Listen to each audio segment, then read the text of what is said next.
자, 그럼 이번에는 수식의 형태가 이런 유리함수의 그래프에 대해서 얘기를 해볼 건데, 이 함수의 그래프를 그려보라 하면 우리 어떻게 그려볼 수 있을까요?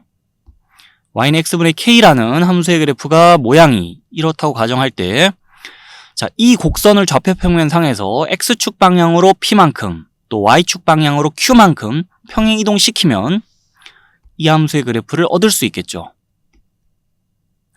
식 비교해보자면 이 식에다가 x 대신 x-p 집어넣고 y 대신 y-q 집어넣었을 때, 그리고 식 정리했을 때 이 식이 얻어지니까요. 그래서 이 두 함수의 그래프끼리 어떤 관계가 있냐?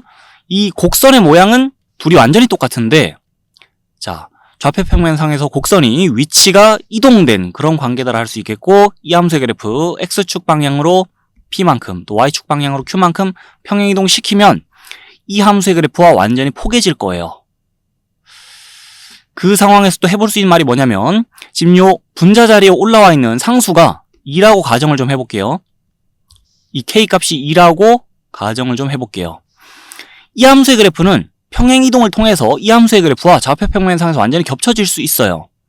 근데 자, 분자 자리에 올라온 상수가 조금 다른 함수를 생각해 보자면, 이 함수의 그래프는요, 뭐 어떻게 평행 이동을 시키든 간에 이 함수의 그래프와 자, 좌표평면상에서 겹쳐질 수는 없습니다.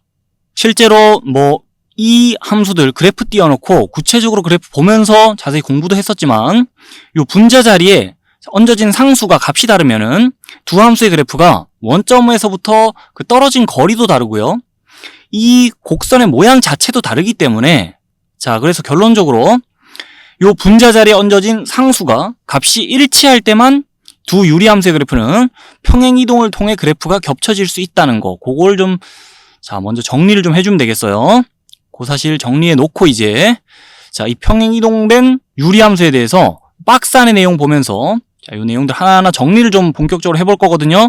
제일 첫 번째 정의역에 대한 얘기부터 보는데, 큼직하게 적혀있는 이 수식 보면서 얘기를 할게요. 자, 분모 부분 봐주자면 식이 이렇습니다. 이 분모 부분을 0으로 만드는 x값 p잖아요. 자, 그러면 이 유리함수에 대해서 정의역을 뭐라 얘기할 수 있냐? p 제외한 실수 전체의 집합이다라 얘기할 수 있겠죠. 자, 그리고 또 치역에 대해 생각해 볼 건데, 이 괄호 친 부분 봐주세요. k가 0이 아니란 가정하에 이 괄호 친 부분 봐주면서 이 식의 값이 0이 될 수는 없거든요.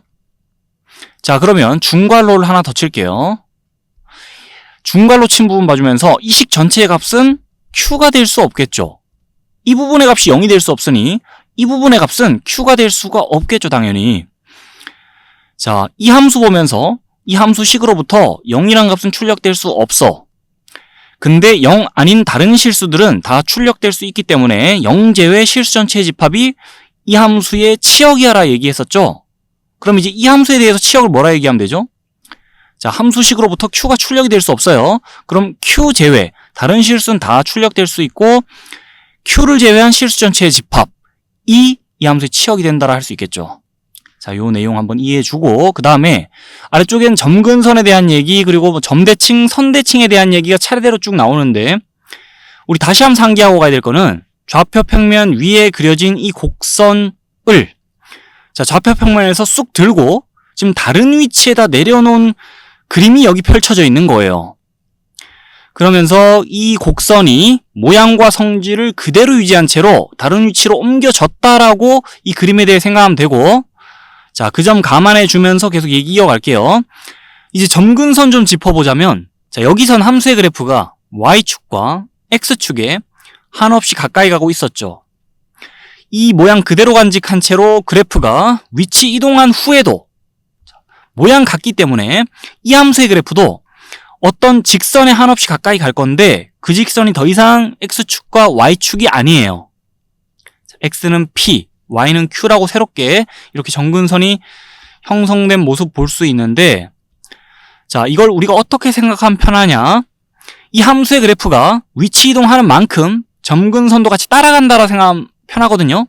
자, 여기 이 함수의 그래프는 점근선이 x는 0, y는 0이잖아요. 여기 표시하자면, 자, x는 0, y는 0. 이 함수의 그래프에서 점근선 표시해 봤는데, 그래프가 이동하는 만큼 자, 점근선도 따라간다 생각하면 편해요. X축 방향으로 P만큼 또 Y축 방향으로 Q만큼 각각 가로 세로 점근선이 이동해가지고 이렇게 새롭게 점근선이 형성된다라고 생각하면 편합니다. 됐습니까?